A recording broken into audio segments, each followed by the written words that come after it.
Ողջույն բարեկամներ, բարի գալուստ հայկական խոհանոց։ Ձմռան այս ցուրտ օրերին համահունչ այսօր միասին պատրաստում ենք խոզի մսով եւ կարտոֆիլով շատ համեղ, թանձր սոուս, որ անվանում են նաեւ հագանի։ Խոզի մսով եւ կարտոֆիլով այս ճաշատեսակը շատերն են սիրում եւ յուրաքանչյուր տնային տնտեսուհի ունի իր պատրաստման տարբերակը։ Այս բաղադրատոմսով կարտոֆիլը ստացվում է փխրուն ու անչափ համեղ, միսը լավ եփված, ուտեստը ունի հագեցած համ։ Դե ինչ ժամանակ չկորցնենք եւ սկսենք պատրաստել։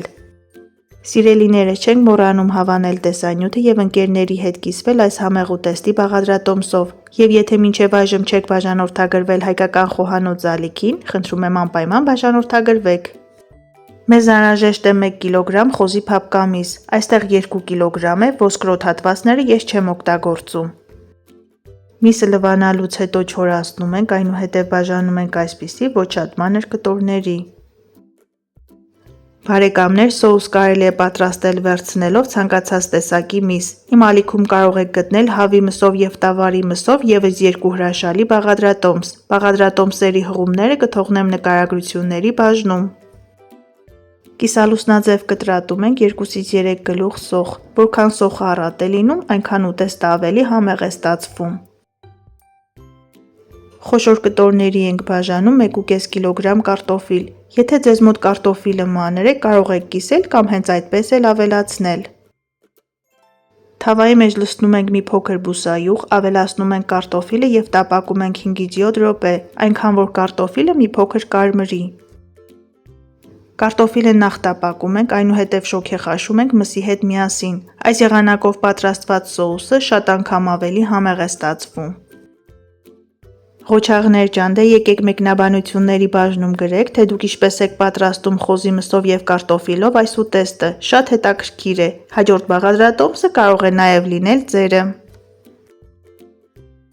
Ինչպես նկատեցիք, կարտոֆիլի վրա աղ համեմունքներ չենք ավելացնում։ 2 անգամ խառնելուց հետո հանում ենք, լցնում ենք միսը եւ 2 կողմից տապակում ենք 2-ից 3 րոպե, մինչեւ միսը գեղեցիկ կարմրի։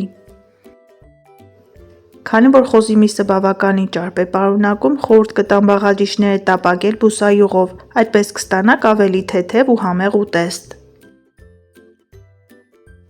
Բարձր կրակի վրա միսը տապակում ենք 5-ից 6 րոպե, մինչև կտորները գեղեցիկ կարմրեն։ Շոգեխաշելու ժամանակ պետք է օգտագործենք տոմատի մածուկ, սակայն եթե ձեռքի տակ կա լեչո, աջիկա, կարող եք ավելացնել, ինչ խոսք ավելի համեղ կստացվի։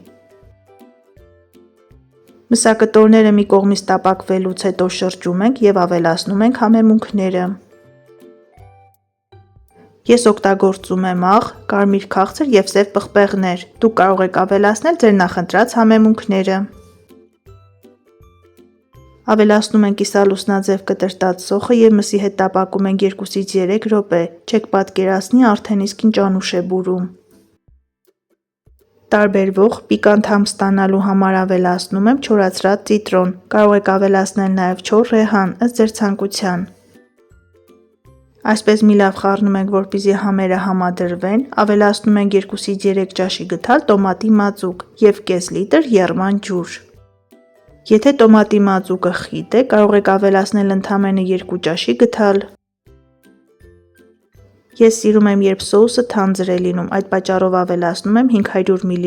ջուր։ Եթե սիրում եք, որ ավելի ջրալի լինի, կարող եք ավելացնել 1 լիտր։ Այս փուլում ավելացնում ենք տապակած կարտոֆիլը, ծածկում ենք տապակը եւ շոգեխաշում ենք 10-ից 12 րոպե, մինչեւ պատրաստ լինելը։ Դե էլ ինչ համեղ ճաշատեսակ առանց թարմ կանաչի։ Մանր կտրտում ենք մի փոքր փունջ սամիտ եւ համեմ, ավելացնում ենք վերջում եւ մատուցում ենք։ Բարի ախորժակ։